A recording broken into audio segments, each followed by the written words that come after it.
tinha de lama, de terra, ali em cima estava feio.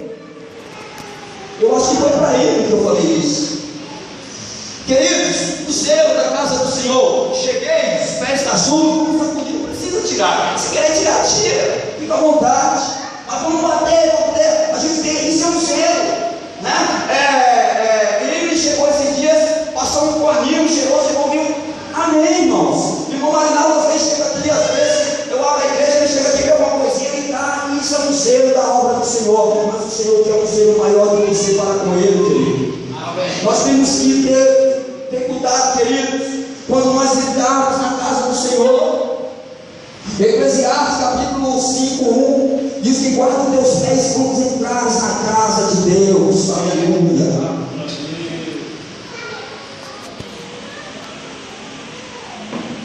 Então, queridos, será que nós vamos ter esse zelo para uma casa de Deus? Isso eu estou falando de templo e 4 paredes. Agora eu quero falar uma coisa que é maior que essa. Quando fala de templo, fala que nós pensamos em 4 paredes, mas sabeis que você também é um templo do Espírito Santo. Você tem que ter esse zelo com você, como um templo do Espírito Santo. Você tem que ter esse zelo, querido. Será, pai? Aí eu comecei a me perguntar ao Senhor: por que, pai? Aqui, lá no versículo que nós acabamos de ler, no capítulo 7 de Mateus, diz que nem todos aqueles que dizem Senhor, Senhor, herdarão o reino dos céus. Mas por que, Senhor? Louvado e agradecido o nome do Senhor. Aí o Senhor me leva, queridos, essa passagem bastante conhecida, Atos dos Apóstolos, capítulo 19. Lembrando que ontem eu dei um brando de risada quando nós estávamos ali. Eu perguntei ali, Fernando, Francine, qual era o local na Bíblia que falava de umas pessoas que tentaram usar o nome de Deus, né, de qualquer forma, de qualquer maneira. Aonde foi que o demônio, né, pegou um desses povos e quebrou no pau, porque não tinha esse zelo com o templo que é você, que é eu.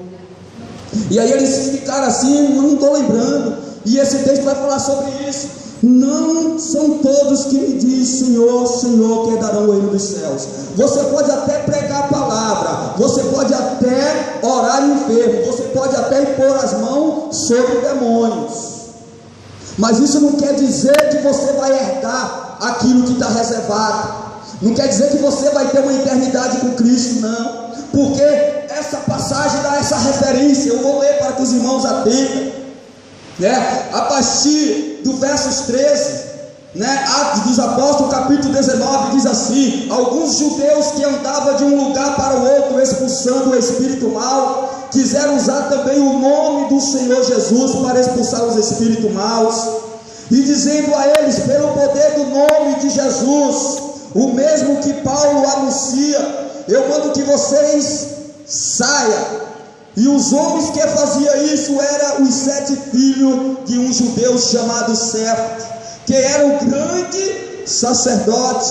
Mas certa vez o espírito mau disse a eles: eu conheço Jesus e sei quem é Paulo, mas vocês quem são? Isso o demônio falando para aquele homem, para aqueles homens que eram os 7 filhos de Cefas, né? Eu conheço Jesus e sei quem é Paulo, mas vocês quem são?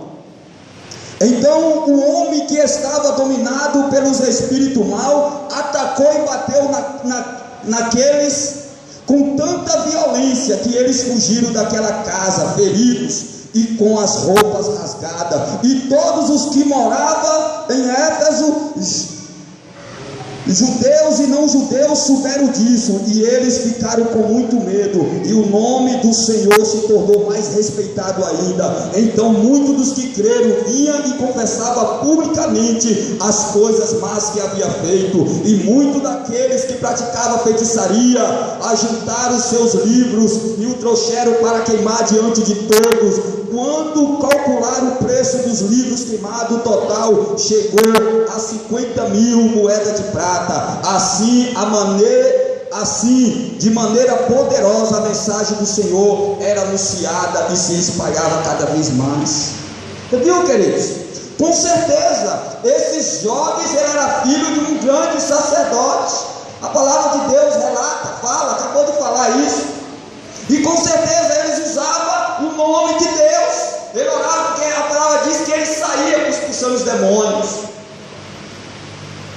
Com certeza aqueles que estavam vendendo no templo, aqueles que estavam ali, também falavam do nome do Senhor, também falavam. Mas aí lá em Salmos, Mateus capítulo 7, a partir do 21 que nós lemos, diz que nem todos que dizem Senhor, Senhor, entrará no reino dos céus. Então eu me fiz entendido quando o Senhor me leva a essas referências. E querido, eu deixo aqui para mim, para você, já finalizando a mensagem nesta noite. Será que eu cultivo esse zelo pela casa do Senhor? Será que o zelo da casa do Senhor, será que tem queimado como fogo dentro de mim quando eu vejo? O que demonstra isso, querido, é as minhas atitudes. Quando eu vejo algo de errado que está chegando, o que eu posso fazer? Vamos fazer. Mas o Senhor está falando mais além disso nessa noite. O Senhor está mandando que você coloque a tua casa em ordem. O Senhor está querendo que você coloque a tua casa em ordem. Você é templo do Espírito Santo. Para que quando você se deparar em uma situação dessa, se for preciso pôr as mãos sobre o demônio, talvez você não passe uma vergonha dessa, que nem esse povo. Queridos, porque se você for para uma batalha dessa, queridos, Satanás, ele sabe daquilo que você tem feito que agrada a ele, e sabe também daquilo que você tem feito que não agrada a ele e agrada o Senhor dos Exércitos. Com certeza, queridos, se você tiver autoridade no nome de Jesus, ele não vai ter como te acusar de uma situação dessa. Mas se você não tiver tido esse zelo, pela casa, pelo templo do Espírito Santo, você corre um grande risco de ser chicoteado pelo nosso adversário. Jesus, ele pegou o chicote e saiu escorraçando.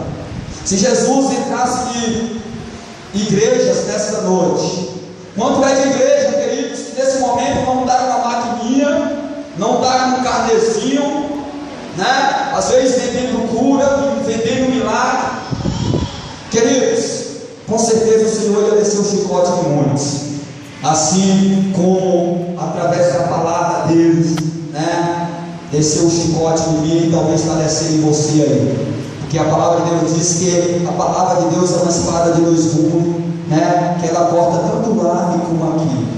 Mas se nós, querido, devemos colocar diante de Deus, pedindo a Ele, pedindo que o Espírito Santo possa nos moldar a cada dia e nos mostrar aquilo que a gente tem feito desleixadamente, para que aquilo que nós queremos fazer, procuramos fazer com toda a dedicação, no intuito de agradar somente aquele que é digno de toda a honra e toda a glória. Amém, querido? Até aqui falou o Senhor. Eu continuo pedindo os irmãos, estejam intercedendo pela minha vida, pela vida da minha família, assim como o irmão Jesus falou que estaria pedindo oração, porque estaria indo levar uma palavra de Deus em determinada localidade. Eu peço aos irmãos que na terça-feira também eu recebi uma oportunidade de estar ministrando algo ali em uma determinada igreja. Peço que os irmãos me cobrem com as suas orações, porque eu careço. E o Senhor me mostrava esse ano, eu trabalhando assim, com uma oportunidade, e eu me coloco na brecha para ser usado, me coloco como um instrumento a ser tocado, pelo instrumentista qual é o Espírito Santo. Amém? Que Deus abençoe a cada um. Nesse momento eu passo a palavra para o irmão Jesus, em nome de Jesus.